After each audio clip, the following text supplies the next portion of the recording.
नमस्कार दोस्तों, कैसे हैं? आशा करते हैं आप अच्छे होंगे।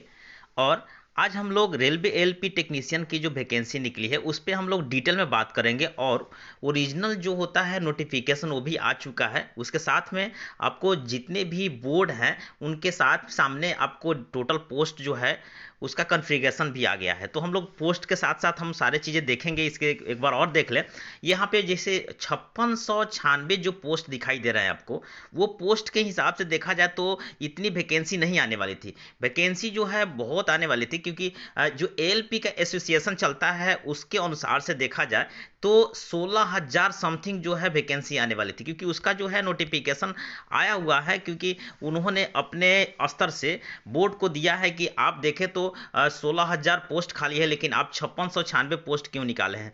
इस पे अभी चर्चा चल रही है। पोस्ट हो सकता है कि बढ़े, क्योंकि ये पोस्ट जो है इतना नहीं रहेगा। अभी ट्विटर कैंपेन चल रहा है, इस पे भी चर्चा हो रही है कि पोस्ट को इतना पोस्ट से नहीं चलेगा, क्योंकि पोस्ट बहुत ज़्यादा होते हुए खाली। और पेपर का अनाउंसमेंट आप देखें तो उसमें पेपर ने बोला है कि रेलवे का टोटल वैकेंसी की बात करें तो उसमें 3 लाख वैकेंसी खाली है, फिर भी आपने 5696 वैकेंसी क्यों निकाली। अब इस पे जो है ट्विटर कैंपेन चल रहा है, उसमें कुछ ना कुछ बदलाव होगा और जो है वैकेंसी बढ़ेगी। तो दोस्तों हम लोग डिटेल्स बात करें और नोटिफिकेशन भी हो जो है आया हुआ है, वो बोर्ड का नोटिफिकेशन हम टोटल देखेंगे। पहले देखें तो टोटल पोस्ट अभी का जो पोस्ट है आपको 5696 पोस्ट है सिर्फ एलपी का। एलपी में आपको असिस्टेंट लोको पायलट में के बाद में हम देखें तो अप्लाई डेट का बात करें तो 20 तारीख से स्टार्ट हो चुका है। आप जाएं तो आप अप्लाई कर सकते हैं। और उसमें जनरल ओबीसी का फीस जो लग रहा है वो 500 फीस लग रहा है, और एसी एसटी का फीस जो है 250 लग रहा है। तो दोस्तों अगर हम लोग एज की बात करें तो एज में आपको ओबीसी और एसी एसटी की बात करें तो ओबीसी में आपको 1 जुलाई 2024 तक एज आपको 18 से लेकर के 33 बरस होना चाहिए। और एसी एसटी की बात करें तो 1 जुलाई 2024 तक 18 से लेकर के और 35 बरस का होना चाहिए, यानी लास्ट 35 बरस तक। एज रिलैक्सेशन में आपको पता होना चाहिए कि ओबीसी का जो है 3 बरस का छूट मिलता है, और एसी एसटी की बात करें तो उसमें 5 साल का छूट आपको मिलेगा।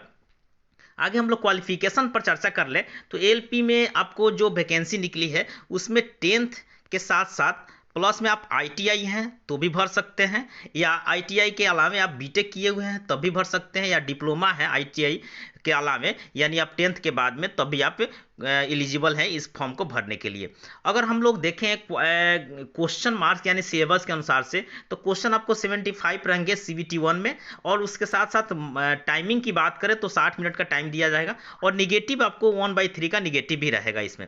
और ये जो है सिलेबस का देखें तो आंकड़ा आपको रीजनिंग में 20 क्वेश्चन रीजनिंग से रहेंगे, मैथ से भी 20 क्वेश्चन रहेंगे, और उसके बाद साइंस की बात करें तो 25 क्वेश्चन साइंस से रहेंगे, और उसमें आपको करंट अफेयर्स की बात करें तो 10 क्वेश्चन करंट अफेयर्स से रखा जाएगा।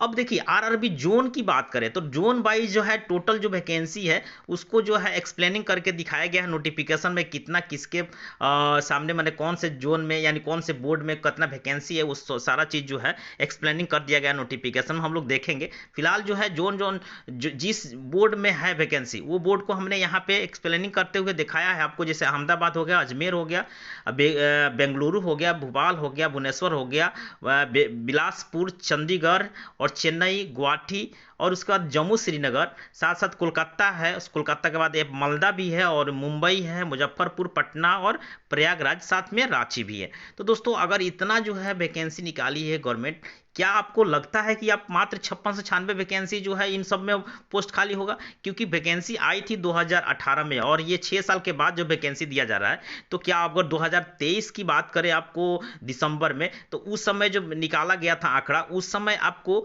16,000 समथिंग जो वैकेंसी खाली थी सिर्फ असिस्टेंट लोको पायलट की। और अभी जो दिखाई दे रहा है आपको 5696 जो वैकेंसी दिया गया वो भी का 2024 में, तो ये चीज़ बहुत गलत है।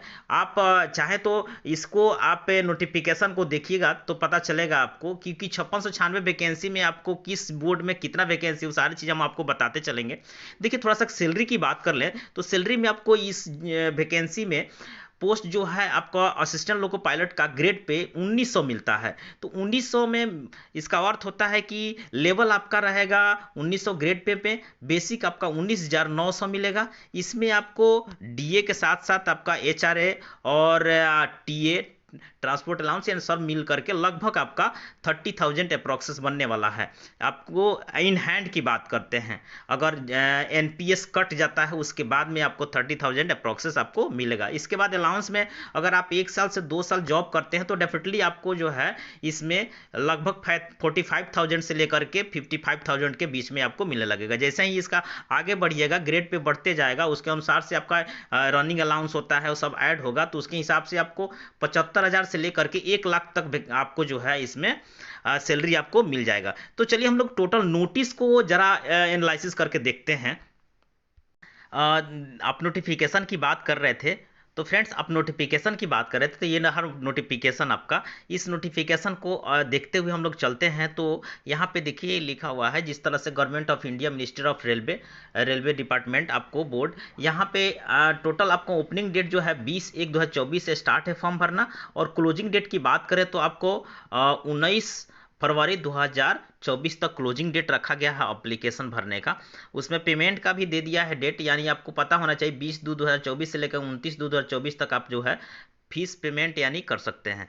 और ये आपको आगे हम देखें तो देखिए सारे नोटिफिकेशन को आप पढ़ते जाएं तो आपको देखिए सबसे पहला चीज़ है, अगर आपके पास इसमें कोई भी दिक्कत होता है आपको फिटनेस का, जैसे फिटनेस में क्या क्या होना चाहिए, इसमें विजिबिलिटी का जो है सबसे बड़ा रोल होता है, क्योंकि आपका जो भी आपको आई फिटनेस होता है वो आपको A1 होना चाहिए। A1 क्लास का फिटनेस में क्या होता है कि आँख में कोई भी अगर आपको दिक्कत होता है तो आप इस एप्लीकेशन को फॉर्म भरते हैं, एग्जाम भी देते हैं, और अगर आप मेडिकल में जाते हैं पास होने के बाद में तो आपको दिक्कत हो जाएगी। क्योंकि इसमें देखिए डिस्टेंस विजन की बात करें तो 6/6 होना चाहिए, किसी का 6/12 हो जाता है, वो नहीं होना चाहिए।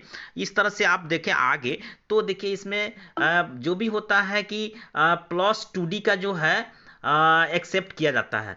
और उसमें एक और चीज़ है, कलर विजन की बात करें तो मस्ट पास होना है कलर विजन। कलर विजन में आपको दिक्कत होता है तो प्लीज़ आप इस फॉर्म को फिलअप नहीं करें, क्योंकि आपको मेडिकल जो है बहुत टाइट होता है। किसको लेकर के, तो ये आपको ये आई विटनेस को लेकर के। तो इस तरह से आई का जो है जो भी आपको दिक्कत होता है, विदाउट ग्लास आपको 6/6 चाहिए। आपको देख लीजिए ग्लास के आराम में, और विदाउट ग्लास आपको 6/6 चाहिए, 0.6 से 0.6 तक चाहिए। और आगे हम लोग इसके अलावा देखें तो देखिए आपको बता दिए हैं कि एज रिलैक्सेशन में आपको 5 वर्ष का SC/ST का है, OBC का 3 वर्ष का छूट दिया हुआ है। अगर हम लोग आगे जा करके इसको एनालिसिस करके देखें तो फ़ी का भी हमने एक्सप्लेनिंग किया था, उसमें फ़ी का भी दिखा दिया है कि आपको जनरल और EBC OBC का 500 लगेगा, और SC/ST का जो है 250 रुपया जो है फीस रखा गया एप्लीकेशन फीस। तो आप लोग जा करके फॉर्म को जो है भर सकते हैं। हम आगे एक और चीज़ हम देखें कि जितने भी बोर्ड हैं उनमें कौन कौन से बोर्ड के कितने कितने वैकेंसीज है, उसको हम लोग जो है देखते हैं। तो देखिए दोस्तों यहाँ पे दिखाई दे रहा है कि जैसे अहमदाबाद है उसका टोटल पोस्ट आपको यहाँ पे दिखाई दे रहा होगा 238 है। अजमेर का भी दिखाई दे रहा होगा आपको, तो अजमेर का आपको बता दें आपको 228 है, और उसके बाद बेंगलोर का आपको 437 है, उसके बाद भोपाल का 219 है। इसमें आपको नोटिफिकेशन हम लिंक दे देंगे, वहाँ से आप डाउनलोड कर लीजिएगा डिस्क्रिप्शन से।